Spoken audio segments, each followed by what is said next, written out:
arkadaşlar. Bitti oyunda oynadım. Şunu oynayıp koyamız. Şundan aldı mı? Bu oyuna da hikmette. Onu alacağım.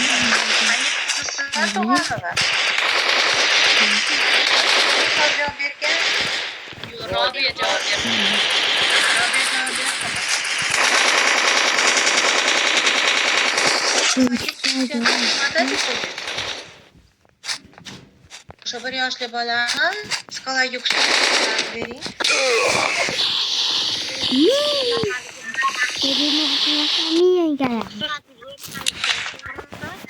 Ha, to'g'ri. To'g'ri.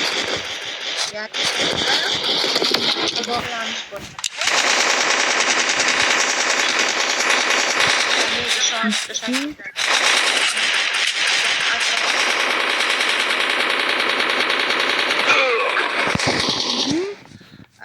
Bu davrda bola qanday bilib boradi.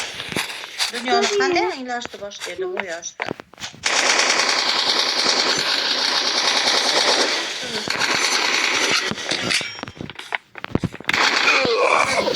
Nima olmaysan?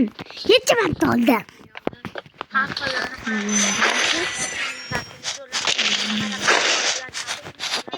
Nima deylardi?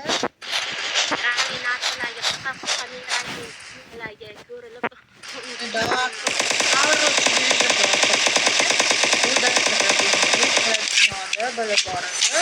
Yana samotor rivojlanish deb aytiladi. Samotorda ko'rish, eshitish, ushlash, birinchi baron ushlashdan boshlaydi. Tan bilish orqali samotor rivojlanish bo'ladi. Xo'p, yaxshi. O'zim savollarimga o'zim javob beraman. Sizlar indamay turaveringlar. Marhamat. Kimga marhamatim beramiz?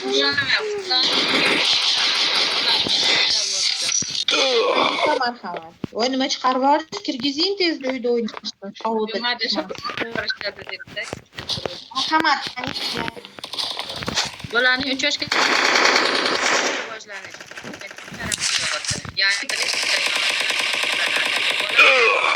Qanaqasi yo'q? Unda qasos olaman do'stlar. Qanday idrok etishi, o'ylashi va tushunishi.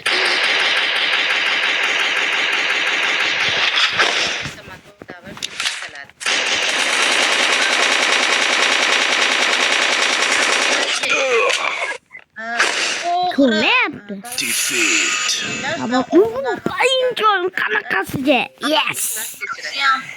Haba iyi. Ne desem yapmadımı? Başla.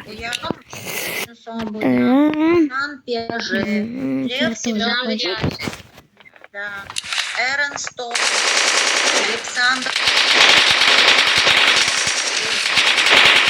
Bu büyük şahslar. Aynen psikolojiya, spor şahslar. İnternet bilgisayar ma'lumotlar bor. Ma'lumotlarni gapirib o'tishinglar yanayam psixologik asos bilan gapirgan.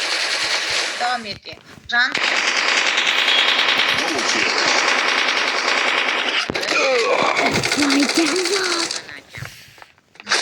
Ularning ongi qanday bosqichlarda chiqamiz. Dastlabki bosqichning ongi faqat ish va tan bilish oylikka davr. Bola bir nimaga bog'liq bo'lmagan qarovchiga bog'liq davr hisoblanadi. Bu 8 oylikka davr.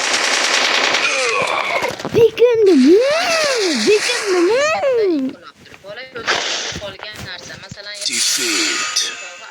ketmaganini, u qayerdadir borligini tushunib boshlaydi. Bir yoshdan keyin bola buyumlarning shakli, rangi va hajmini ongli ravishda ajrata boshlaydi. 3 yoshgacha bo'lgan bolada tafakkur 2 bosqichda rivojlanadi. Ko'rgazmali harakatli tafakkur. Bola muammolar haqida harakat orqali